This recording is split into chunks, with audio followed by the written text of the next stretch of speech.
So I just got over something very major, and I'm not going to do this here, but I have to deal with some new things with work and health bills and possibly doing a GoFundMe. It's not catastrophic. Like I think the bill is like 1,000 or so. So I have a little bit of savings, but anyway, I'm not here to get into me though, because but I just want to say that because somebody was requesting this and just saying, well, what are your thoughts on Natalie? So. Um, I'm just going to give some of my honest, brutal thoughts because of something Apostate Alex recently did, which was pretty good on Neil Gaiman. And I don't want to bring him in the situation, but I just want to use him as a comparison. So I will give the background with Natalie very quickly, then we will jump into the situation because Jenna put up a third video to clarify what happened with her other two videos and why she took them down and where she was moving forward with her channel, but then she took that down. And I'm not going to get too much into that situation itself. I will do a future video on that. But yeah, the third video, as far as I know, was down. I checked it hours ago before I slept, so maybe it's back. But it was down the last time I checked. And I feel kind of a special responsibility here because I was kind of there for the early videos when Natalie was on Aaron's channel and she first became, quote, known. So, and I will just be brutally honest. At that point, I was like other people saying, "Oh yeah," in the chat if he hasn't erased me. Yay, yay, Natalie, yeah, you and Aaron. But even when that conversation was happening, I was like, "This is really superficial. This is really empty. It's just one friend talking to another friend about being friends and being celebrities, being online." And Aaron was just doing his usual nodding. It wasn't really going anywhere, but I'm like, okay, that's fine. It's fine to have some fluff in in a YouTube channel. That's fine. Fluff has its place. But I wasn't very impressed with what she was saying. But like many people, I gave her channel a chance, and the first couple of things she did were fine. Basically, she just did recaps. She would just say, "This protest is happening. Aaron is doing this video. This is what's happening here. This is what's happening there," and that's it. She would just do 4, 5, 6 recaps. And that's it. She didn't really bring much analysis to bear. She would just play a video, say, "This is what happened," play another video, "This is what happened," and so on and so forth. And that was about it. It wasn't great, but it was like, okay, fine. At least it seemed like a well rounded snapshot of what was happening. And for a while, it seemed like she was willing to be broad and inclusive because she had Apostate Alex on and other people who weren't necessarily big fans of Aaron or his content. And I don't think it's an exaggeration that last summer really was a big testing time for a lot of people. And, I'm not here to brag, but the vast majority of people failed. I mean, a lot of things started to come out about Aaron that really were undeniable now. It's like, okay, these were rumors, we didn't quite know, but now we have really large chunks of evidence. And of course, you'd expect Natalie did the usual interference and just tried to propagandize. And I didn't even find that offensive. I did actually communicate with her directly and give her points. She did communicate back saying, "Oh, I tried what you said. I tried this link. I couldn't find anything." And I'm like, "I don't know. I think you could just Google this thing, but whatever. Maybe the link didn't work." Okay, but she answered. But then she said an outright lie. And the lie was just so ridiculous. It was so spectacular. Like, there is no way you're telling the truth now. And it's a verifiable lie because many things like, can you really verify yeah, the person lied. No doubt that person lied. 100% that person lied. And so after that, I'm like, yeah, I don't see the point of watching this person anymore. I just don't take it seriously anymore. And so then the Jenna confessions happened recently, and once again, Natalie just did a lot of propaganda. And what's alarming is the way she did it is saying, well, the important thing is that Jenna heals. And that just didn't even make any sense. Like, you've been close and friends with Aaron this whole time. The person she's healing from is Aaron, and you're supporting Aaron. It's like, it was just like bizarre. And I hate to be brutal. I think we all know why. I mean, I think people are like going, it's a codependency, or maybe she had to. Honestly, I just think it's the money. I mean, we just got to be brutal about what this relationship is built on. Aaron gave her a lot of subscribers. Aaron has been on her channel consistently. He brings a lot of visibility. So she has, at least now, like a steady 20,000 subscribers, and that does translate.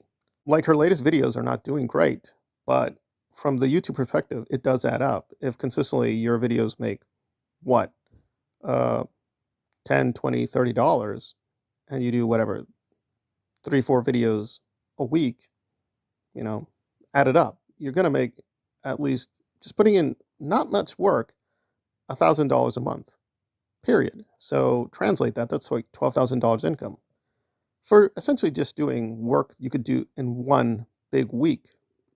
So who could turn that down? And I will play devil's advocate because Natalie has children. I know this because she features her children prominently in photos, community posts, mentions them a lot. She brings on her family, and that is her prerogative. She wants to do that. And she recently had her, I don't want to say husband, apparently it was just not a husband, her lover, Tony, died months ago, which was a huge tragedy. And they raised tens of thousands of dollars for her and the funeral costs. And that's fine. But beyond a certain point, if you keep prominently featuring your family, especially in this kind of context, listen, I'm not stupid. Like, she just did a community post a month ago about her grandkids. And I'm like, what's that about? And it's in the context of all these accusations. And then she did another community post, which I found really out there, celebrating, I have 5 million views, guys. Well, and again, this is not about me, but I recently passed 1 million views on this channel. Yeah, you have 5 million because of Aaron. That's like, this is just crazy talk. This is just crazy talk. It is just, we're living in la la land. So if her honest feelings are, you do you, boo boo, as she keeps saying over and over again.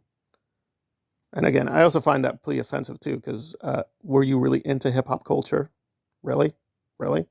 And you might say, well, this is a whole lot of nothing. Well, no, there is some substance. And I think, again, there's no way to get out of this. This is partly why Jenna took down the videos. In one of the videos, and I'm pretty sure it's the first one, but I could be wrong there. I'll double check. I have the second video saved and the third one. The first one's out there, so that's probably not too hard to get. But anyway, I think in the first one, she said that, because remember, Jenna found out about this when she was going to Florida. So she literally knew in real time what was happening. But she went anyway, and she was talking to people while she was there. And again, I'm not going to name other names because I keep getting accused of drama, but obviously these were the women friends that Aaron has around. And they were like, well, cheating isn't so bad. Actually, our relationship did very well after cheating. And a lot of people in the comment section were screaming angry, and including the comments here saying, well, there you go. That's a super red flag. And like, no, I don't think that's bad if that's their honest experience, that there was cheating and then that relationship did better. That's fine if that's what honestly happened. But first, is that what happened? First of all. Second of all, well, why are you giving that advice? Right? It's just very, very, it's very problematic, to put it mildly. Like, I don't even know if Natalie likes Aaron. I mean, for all we know, secretly she hates Aaron. So it's just, this public persona is just not real. But let's say she's the one who gave that advice. Was she giving that advice honestly because that's what she honestly felt? Or just like, well, we need unity here, right? Because it's going to look bad. If Jenna breaks up with Aaron on camera, we're going to lose a lot of support. So we're going to just pretend. So I'm just going to give a good perspective on this. Is that even her honest feelings? Like, is she okay with people cheating? Is that really what she thinks? Don't know. Don't know. She's taking really two stances with her channel, saying, you do you, boo-boo, and acting like she's neutral. Now, with Poe, who we recently covered, at least that's plausible because Poe does not have deep personal connections to Jenna or Aaron or Natalie or the situation, right? At least it's plausible. I don't think it's true, but it's plausible. Or Apostate Alex. And I will have just one criticism of Apostate Alex, that he says, well, I don't get involved with this stuff, period. I don't get stuff. No, he does. He does. It's been proven behind the scenes. He does quite a lot of. That's fine. So you have two cases where both people are being deceptive, Natalie and Apostate Alex. But there are two things going on here. One is, Natalie says she's focusing on, I'm taking down Scientology. She is not. This is very fluff coverage. She just does a lot of fake outrage when a celebrity does this or that in Scientology. And hey, that's fine. I do that too. But I'm being sincere. But anyway, but Apostate Alex does that and actually does some real activism. and that's admirable. And I'd love to do more of that, but I'm not even joking. I literally have to use a cane, so it's not too bad. I can walk, but I have to be careful how I'm walking. So that's going to limit me to some degree. I'm just giving explanations. Well, why don't you do the take the camera and just walk all around? Well, it's not as simple when you have a cane. Believe me, that cane, it's a really great cane, by the way. It's very powerful. It's very good. But man, that thing keeps falling on me all the time. It's a little annoying. Anyway, so there's that Alex does do a lot of real world things beyond the channel. But beyond that, it's that he didn't do anything to help Aaron during this very big crisis. He wasn't enabling abuse at all, at all. In fact, Aaron was getting really annoyed that Alex was helping to expose him. So, what do I think of Natalie? I guess let's go back to just the original question and answer it. I don't think about Natalie because I'm not dealing with a real person. This is just a complete robot. I'm just getting robotic responses. I don't even know if it's sincere. Like, does she even like Aaron? Did she ever like Aaron? It is just a fake robot channel where she just comes on, play acts a persona for money, and that's it. And it's like, okay, well, there are other channels covering similar material. There are channels that are not enabling this kind of really very questionable behavior. And the only good thing you could say about Aaron, it hasn't reached the Neil Gaiman, Danny Masterson level of using women to basically get himself victims. It hasn't reached that level yet. Jenna is clear that it didn't reach that level of abuse. It hasn't gone that bad. But what if it does? What happens to the next victim? Natalie's stance apparently is, I don't care. I don't care. So she says these things. We need to worry about Jenna healing. No, that's not your concern. Like, even by your community posts, your concern is my family looks good. I look good. I get more views. I get more money. That's her main focus. And then whenever she gets in trouble, she keeps pulling back, my Tony, my Tony, my Tony. And listen, I don't know this Tony guy. That I completely avoided content. I just think that's very manipulative to bring those things public and then try to gaslight people. That's me. I think that's very, very iffy. So I don't know enough about him, whether he's a good guy or bad guy, but I can just imagine, like, it's just bad in general that somebody has died and you're hiding behind a dead body. It's just like, it's very, to me, alarming to do that. But that's me. So what do I think of Natalie? Um, I don't really think much about her, but stance of this channel is, if you do have something useful, I will say I'm going to take a look or recommend it. And Apostate Alex did have something that was very informative on Neil Gaiman. It was. He actually brought some new information we didn't know. But Apostate Alex's channel is very mixed to me, and I have my criticisms. I can't recommend the channel as a whole, but I can recommend specific content. With Natalie, there's just nothing there. It is just fluff, robotic stuff. It's just a propaganda machine for Aaron.